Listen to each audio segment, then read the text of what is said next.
Ce mardi 27 décembre, le géant du cinéma français Gérard Depardieu fête ses 74 ans. Présent dans le milieu du 7e art depuis 1965, l'acteur est connu pour ses interprétations de personnages classiques comme Cyrano de Bergerac mais aussi des rôles plus populaires, comme celui du meilleur ami d'Astérix, Obélix.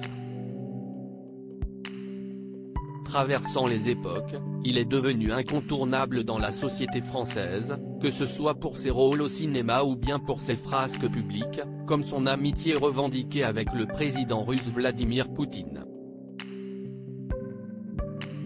Reconnaissable entre mille par son attitude joviale et franche et son physique semblable à nul autre, Gérard Depardieu n'a cependant pas toujours ressemblé à ça. Plus jeune, l'ex-mari d'Elisabeth Guignot marquait les esprits par son physique de jeune homme fort et brut de décoffrage.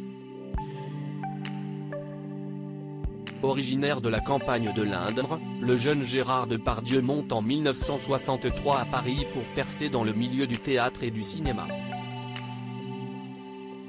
Malgré ses lacunes culturelles et ses difficultés d'élocution, le tout jeune artiste se fait vite repérer et gravit les échelons, jusqu'à obtenir le César du meilleur acteur une première fois en 1981.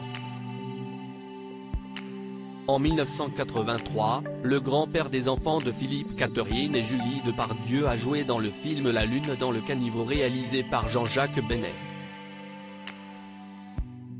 L'occasion de redécouvrir le visage de l'acteur lors de ses premiers grands rôles au cinéma, alors qu'il n'était âgé que de 36 ans. Le regard sombre, les cheveux courts et l'air sérieux, Gérard Depardieu est déjà bourré du charisme et du talent dont il profite encore aujourd'hui.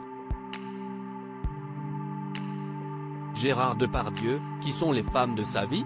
Gérard Depardieu, sa proximité avec les présidents de la République francs du collier. Gérard Depardieu est également connu pour ne pas avoir peur de donner et d'afficher ses convictions, même en politique. Ami de François Mitterrand dans les années 80, Gérard Depardieu a révélé récemment avoir passé de longues nuits à converser avec l'ancien chef de l'État, qui était particulièrement friand des histoires coquines du cinéma. Quelque temps plus tard, en 2012, changement d'époque, changement d'idée, Gérard Depardieu s'affiche comme un soutien de Nicolas Sarkozy et ira même jusqu'à le revendiquer sur la scène d'un meeting de celui qui était alors à la fois président et candidat. Une intervention qui a fait trembler à l'époque les équipes de campagne de Nicolas Sarkozy. Crédit photo, Bruno Bébert.